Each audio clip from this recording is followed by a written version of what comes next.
Hello, everyone. Welcome back to the Easy English Podcast.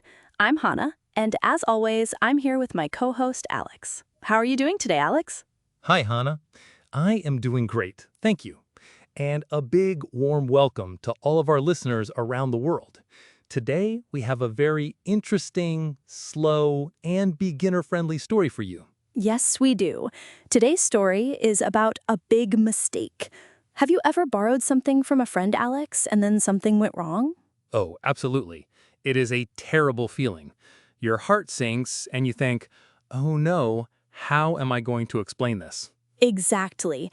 Well, in today's story, our main character is named Tom. Tom borrows a brand new car from his best friend, Sarah. But then he makes a huge mistake at the petrol station. He puts the wrong type of fuel into the car. Wow, that is a classic nightmare. In English, we often use the word petrol or gas for the fuel, and putting the wrong fuel in a car can actually damage the engine. This is going to be a great story for learning everyday apologetic English.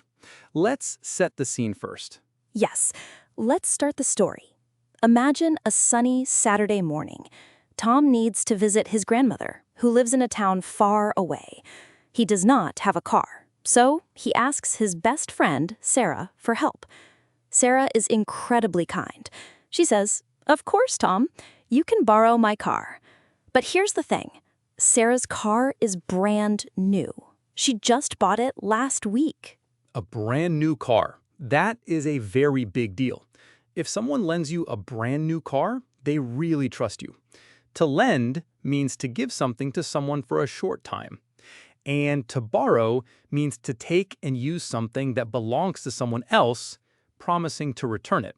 So Sarah lends the car and Tom borrows it. Perfect vocabulary explanation, Alex.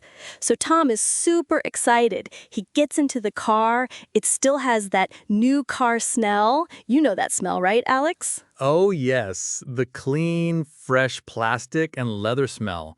It makes you feel very fancy. I bet Tom was driving very carefully, keeping both hands on the steering wheel. He was. He was driving so carefully, smiling and listening to the radio. He drives for about an hour. Then he looks down at the dashboard. The dashboard is the panel in front of the driver that shows the speed, the temperature, and, of course, the fuel level. Tom notices that the fuel level is very low. The little red light is shining. Ah, the fuel warning light. That means that it's time to find the petrol station, or as some people say, a gas station or service station. So Tom pulls into the near station. What happens next, Hannah? Well, Tom pulls up to the pump. A pump is the machine that dispenses the fuel. He gets out of the car. He is still feeling relaxed. He opens the fuel cap. Now this is where the trouble begins. Tom's own old car, which he sold last year, used petrol.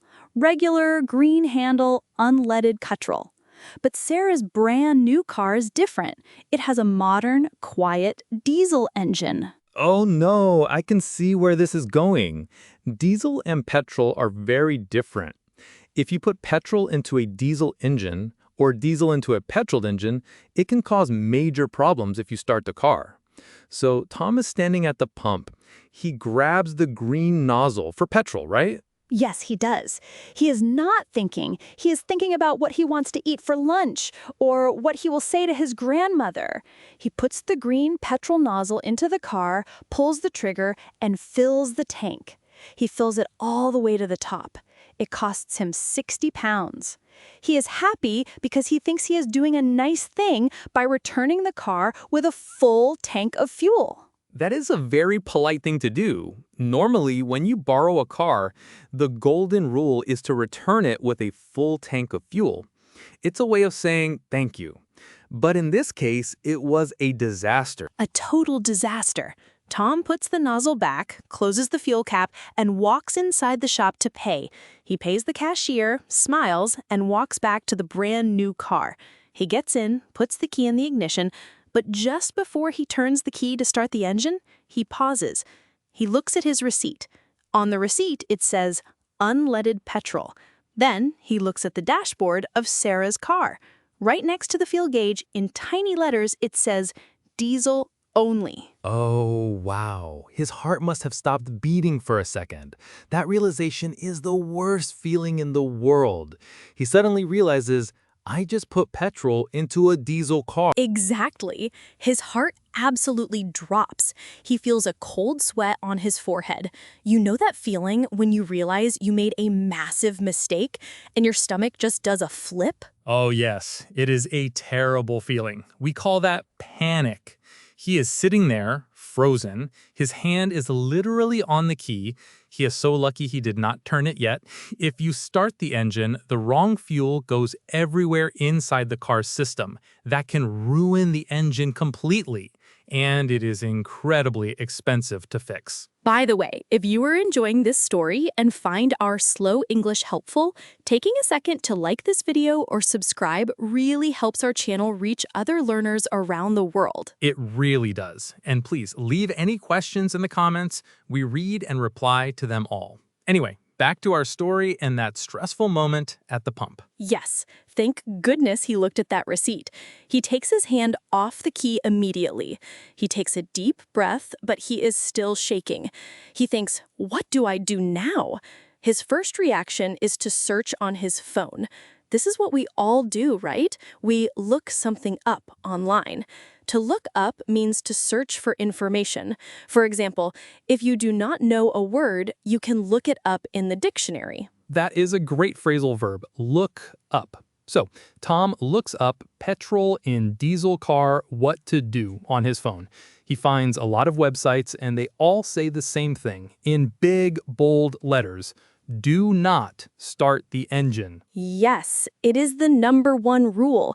Do not turn the key. If you leave the engine off, the wrong fuel just sits in the tank.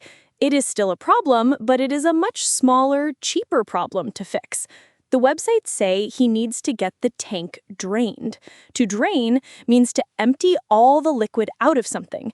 So he needs a professional mechanic to drain the petrol out of the diesel tank. Okay, so the car is safe for now because the engine is off. But there is a huge problem. He is blocking the petrol pump. Other drivers behind him are starting to wait. They want to get fuel too.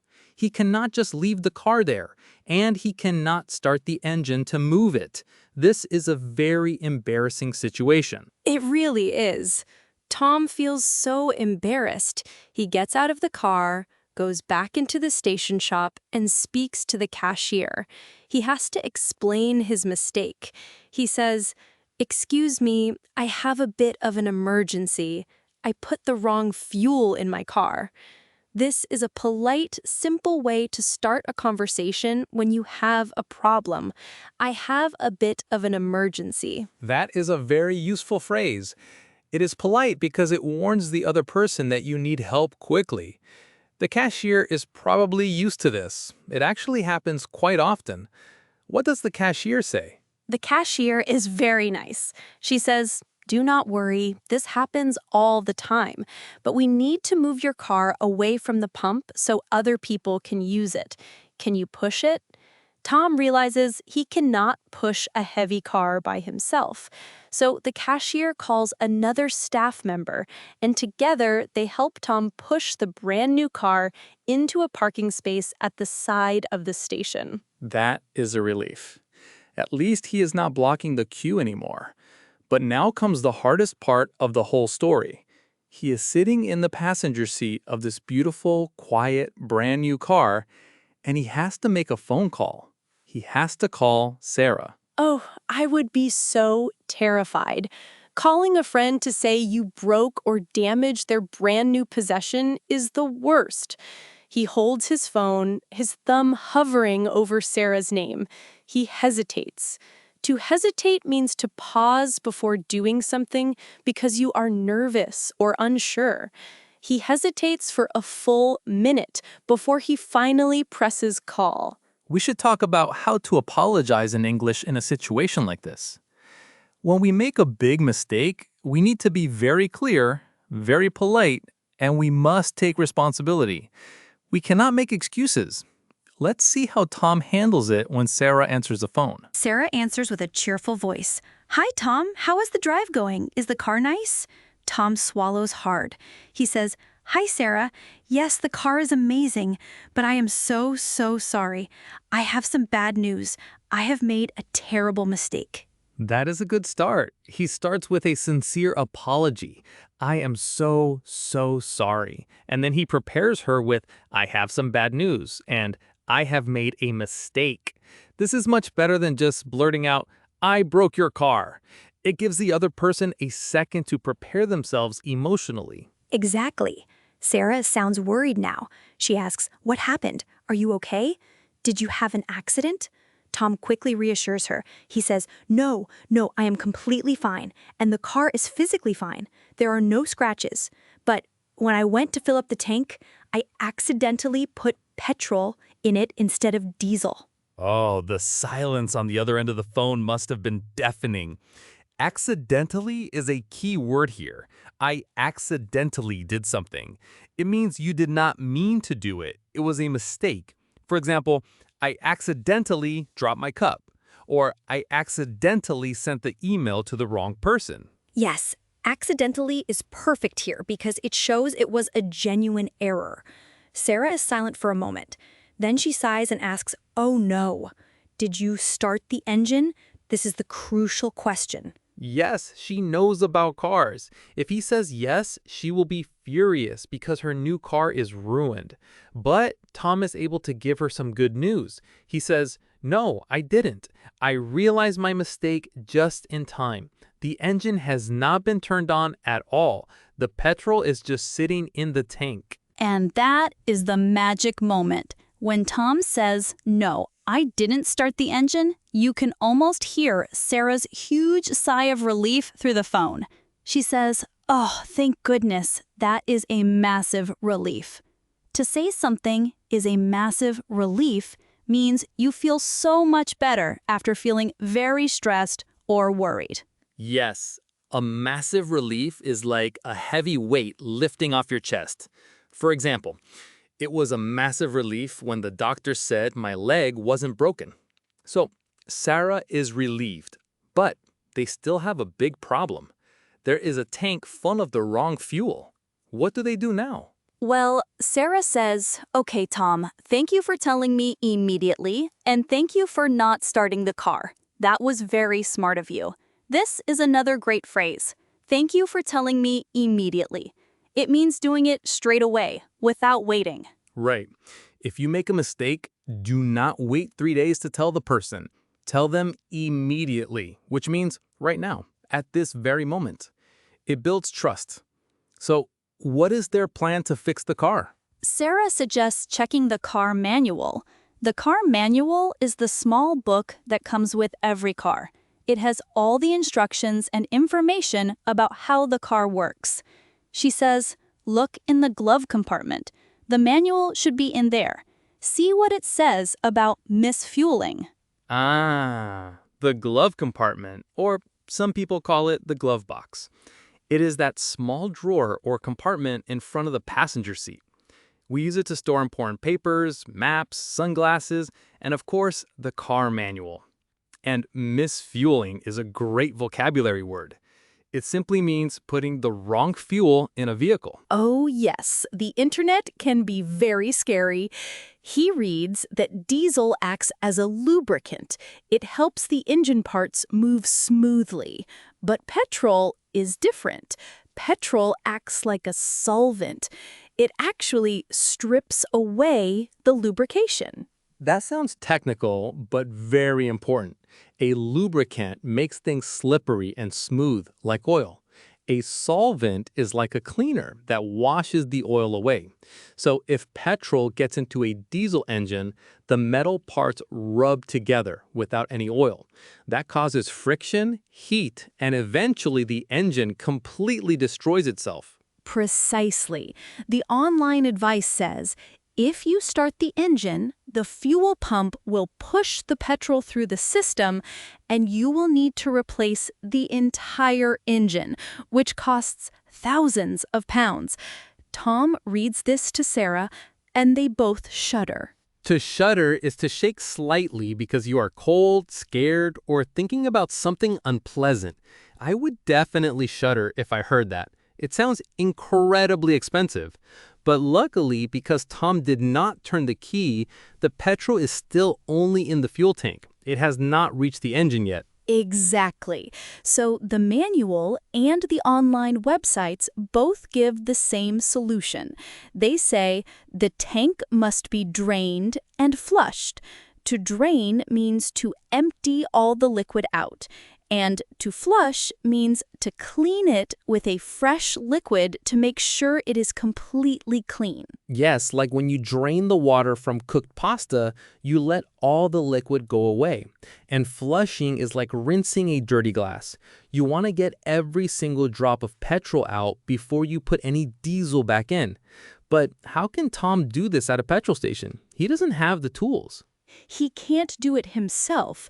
The manual says they need a professional service. Tom tells Sarah, I am looking at a local mobile mechanic service online. They specialize in draining wrong fuel. They can drive directly to the petrol station and fix it right here in the car park. Oh, that is incredibly convenient. A mobile mechanic is a mechanic who travels to you instead of you going to their garage. And they specialize in this, meaning it is their main job. They're experts at it. If you specialize in something, you are very good at that one specific thing. Yes, they do this all day, every day. Tom tells Sarah, it says they can be here in 45 minutes. They will drain the tank, flush the system, and even give us a few liters of correct diesel to get us moving again. That sounds like the perfect solution. But, of course, there is one big question left. How much does this service cost, and who is going to pay for it? That is indeed the big question, Alex. A mobile mechanic service is very fast and convenient, but it is not free. Tom looks at the website and sees the price. It says the service costs £150. In US dollars or euros, that is also quite a lot of money. Ouch. £150 is a painful price to pay for a simple mistake. But honestly, if you compare that to the cost of destroying a brand new engine, it is actually quite cheap. A new engine can cost thousands of pounds. That is true.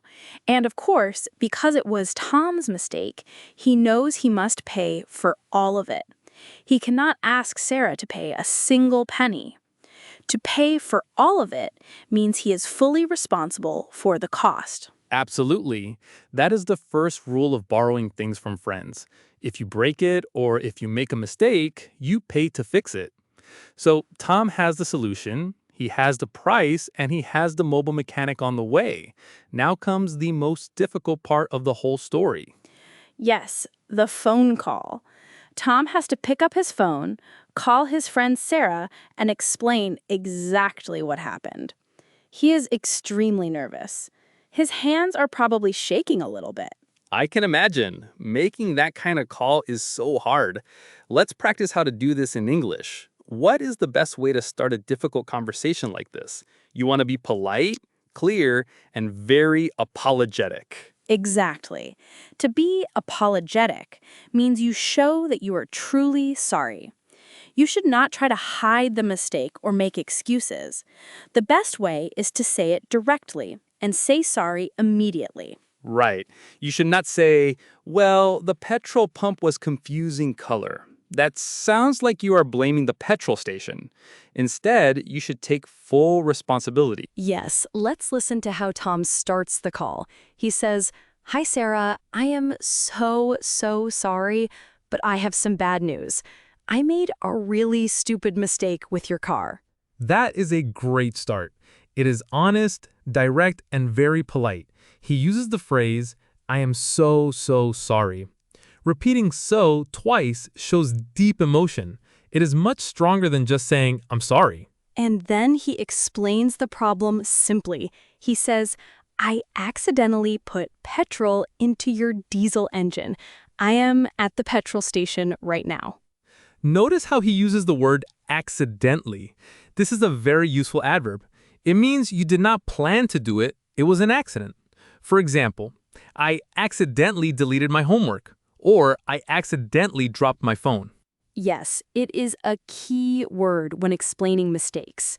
After telling her about the mistake, Tom immediately shares the good news to calm her down.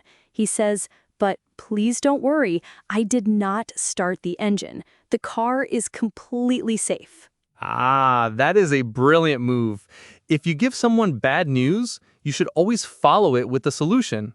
It stops the other person from panicking.